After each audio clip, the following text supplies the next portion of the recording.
இந்த நிஃப்டி வந்து December 2026ல Nifty target வந்து 24,900 பாயிண்டாக தான் இருக்கும் அப்படின்னு சொல்றாங்க. ஓகே. இது சொல்றதுனால என்னன்னா, நிறைய பணம் வரக்கூடியது நம்ம இந்திய நாட்டுக்கு வராம போயிடுறது. ஓகே.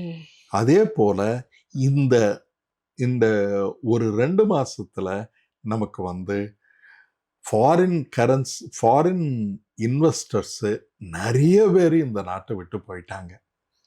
இதுல வந்து 80,000 கோடி, அப்ராக்சிமேட்டா $80 பில்லியன் ஃபாரின் இன்ஸ்டிடியூஷனல் இன்வெஸ்டர்ஸ் 24 இருந்தே போயிட்டு இருக்காங்க. ஓகே. அது எல்லாமே இப்போ வந்து ஃபாரின் இன்ஸ்டிடியூஷனல் இன்வெஸ்டர்ஸ் போயிட்டாங்கன்னா அந்த ஷேர்ஸ் எல்லாம் இந்தியன் கம்பெனிஸ் இதெல்லாம் வாங்கிட்டு இருக்காங்க.